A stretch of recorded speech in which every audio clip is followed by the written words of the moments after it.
আসসালামু আলাইকুম ভিউয়ার্স। অনেক দিন পরে আপনাদের জন্য একটু রান্নার ভিডিও নিয়ে আসলাম।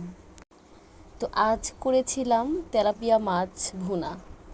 মাছটা ভালো মতো প্রথমে কেটে ধুয়ে পরিষ্কার করে তারপর হচ্ছে গিয়ে লবণ এবং হলুদ দিয়ে ভেজেছিলাম। কড়া করে এটা ভাজতে হয়, না হলে মাছের একটা গন্ধ লাগে আমার কাছে, এজন্য আমি কড়া করে ভাজি, খেতেও ভালো লাগে।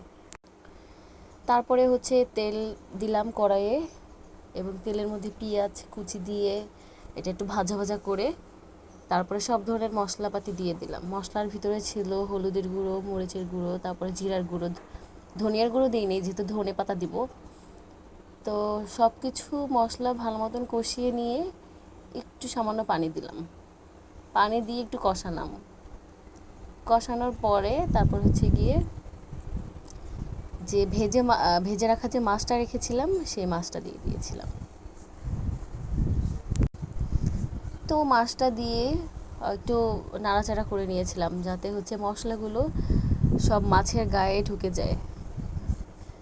তো তারপরে হচ্ছে আবার একটু পানি দিয়েছিলাম যাতে মশলা ভিতরে ভালো করে ঢুকে, এই জন্য পানি দিয়েছিলাম এবং লাস্টলি আবার পানি দিয়েছিলাম।